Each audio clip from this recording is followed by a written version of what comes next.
Nous allons maintenant passer au quatrième chapitre.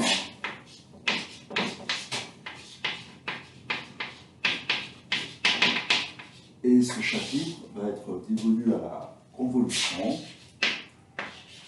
qui est l'application bilinéaire suivante.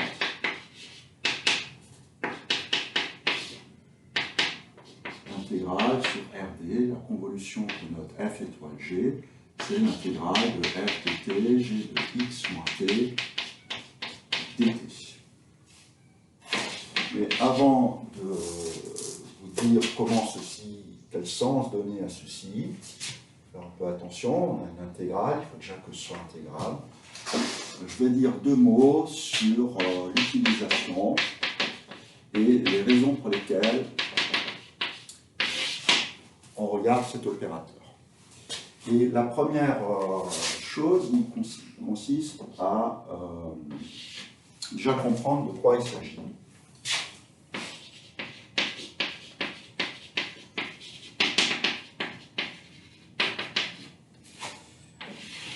Et on va prendre une fonction qui dépend du temps, par exemple la pression de l'air à l'entrée du micro de mon ordinateur.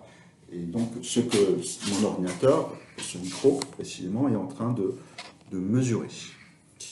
Et ça va être une fonction comme ceci. Et ce que nous voulons, c'est mesurer ceci en fonction du temps. Donc, si je prends un temps t0, je veux une mesure de ça pour pouvoir vous le restituer. Et ce que va faire mon micro, c'est pas directement mesurer la valeur de f, c'est prendre une petite moyenne, je ne sais pas exactement comment, mais on a une idée assez bonne du profil de ceci. Voilà G. Et ce qu'on va faire, c'est qu'on va mesurer f à travers cette fonction G. F convolé avec G en T0. Ça va être en gros le produit scalaire de f avec G qui est décalé au temps T0. Alors, pour des raisons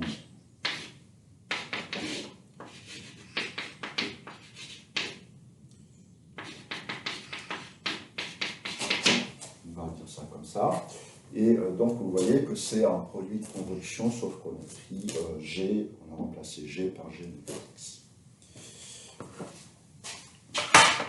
Donc ça, c'est la première apparition des convolutions. Et une des choses que fait ceci, ça devient intéressant quand on regarde ça du côté Fourier, parce que du côté Fourier, ce qu'on fait, c'est qu'on va filtrer les coefficients de Fourier de f, où ça transforme une Fourier, on verra plus tard, on verra là-dessus en détail dans le prochain chapitre, c'est-à-dire qu'on va multiplier f chapeau par une fonction qui va extraire certaines fréquences.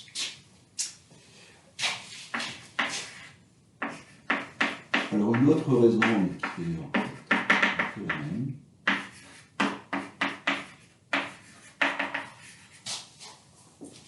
essayons de résoudre l'équation y' plus ay égale f. Et puis on va commencer par une fonction qui est nulle portée négative. Donc ce qu'on va avoir, c'est qu'on va avoir à partir du temps 0, on va avoir f, ça passe par un circuit type ici RC ou RL.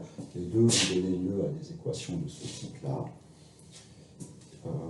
Circuit RLC, on passera à une équation de degré 2, ce sera un tout petit peu plus complexe.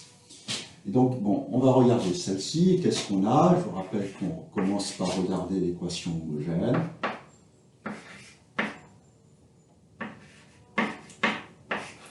Puis on cherche une solution par la variation de la constante, c'est-à-dire qu'on transforme la constante lambda en une fonction. On en déduit que lambda prime de t E puissance moins AT égale F de T. Et donc, lambda de S, c'est,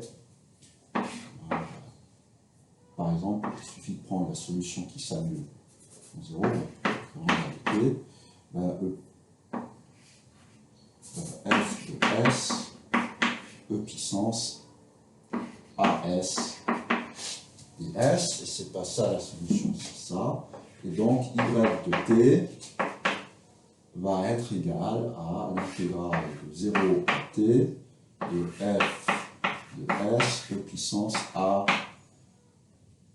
moins A T moins S. ds plus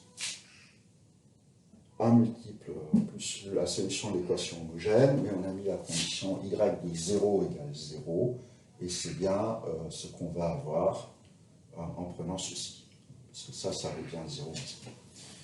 Et je vais donc légèrement le réécrire, ça va être l'intégrale sur R, de f de S qui vaut 0 quand S est négatif,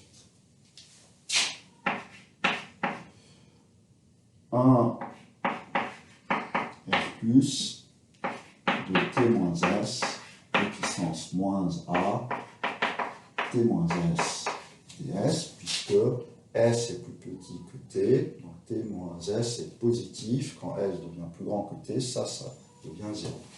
Et qu'est-ce qu'on vient de faire? On vient d'écrire la solution comme F convolée avec la fonction R plus de puissance moins A.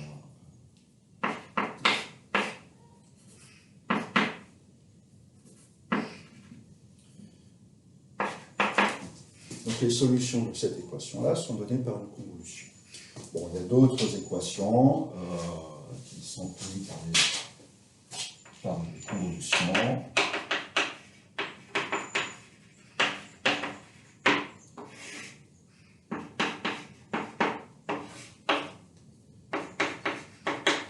Si on regarde l'équation delta U égale 0 sur un demi-espace, ça vous gêne, un demi-plan,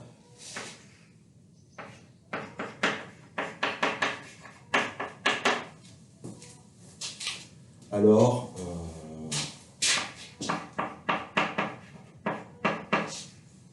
là aussi, la solution générale va être sous la forme intégrale sur la clé de f, alors on va l'appeler st, de f de y t sur x moins y au carré plus t au carré à la puissance d sur 2 dy, et puis la constante, qui dépend de la dimension. Pour rendre ça exact, la constante, elle fait simplement que l'intégrale de ça soit égale à 1. Et donc, qu'est-ce qu'on voit à nouveau? C'est f convolé avec une fonction qui dépend de t. Cette fonction-là, ça peut donner une équation.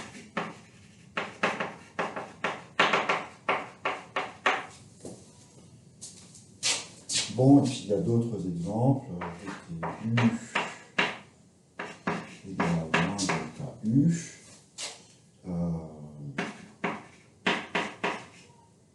R fois RD. Ça, c'est l'équation de chaleur.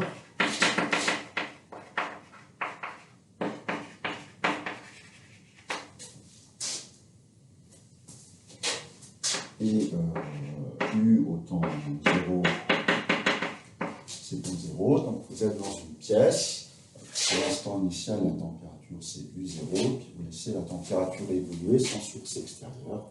Elle va évoluer suivant cette équation qui s'appelle aussi l'équation de Fourier. Et donc dans ce cas-là, U de t x va être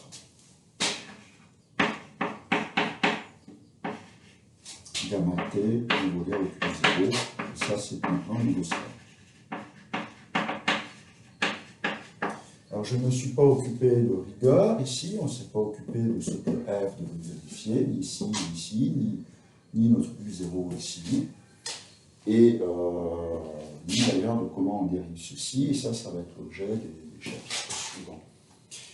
Ce qu'on va faire maintenant, on va regarder un troisième. Bon, enfin, la troisième implication est en probabilité.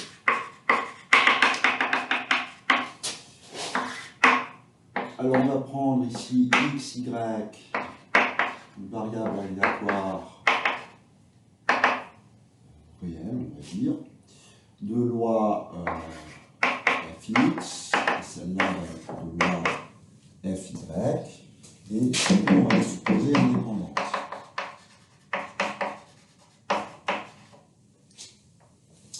Et la question qu'on va se poser, c'est quelle est la loi de x plus y. Celle-ci va s'obtenir en loi de x plus y. Il faut calculer la probabilité. Il faut associer une mesure de probabilité à l'ensemble A, et donc la probabilité que x plus y appartienne à A. Et ça, qu'est-ce que c'est? En définition, c'est l'intégrale de 1 à x plus y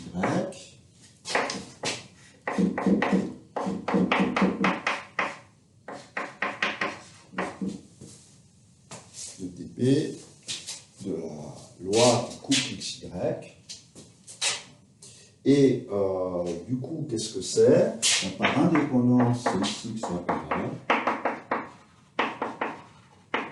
La loi du couple, mesure ici. Je n'ai pas dit sur quoi on intégrait.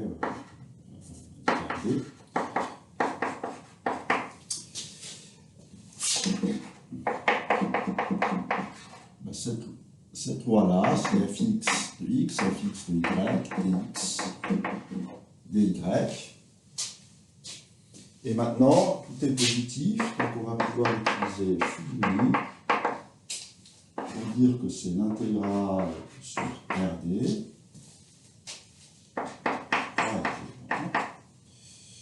de l'intégrale sur RD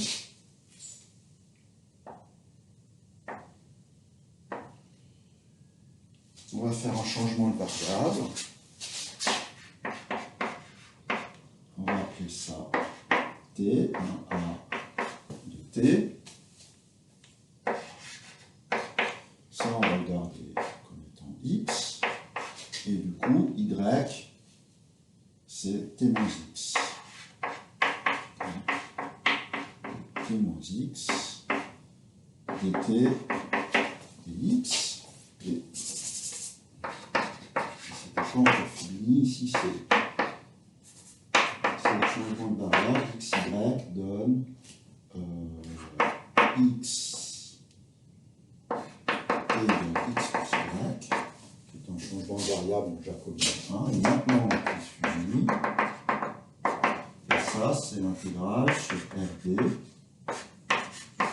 1a de t, intégrale sur RD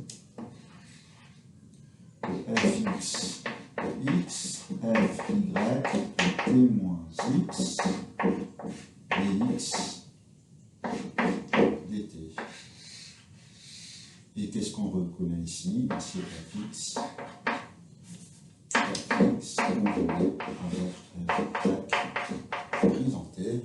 Donc, la densité de la loi de x plus y, c'est ça.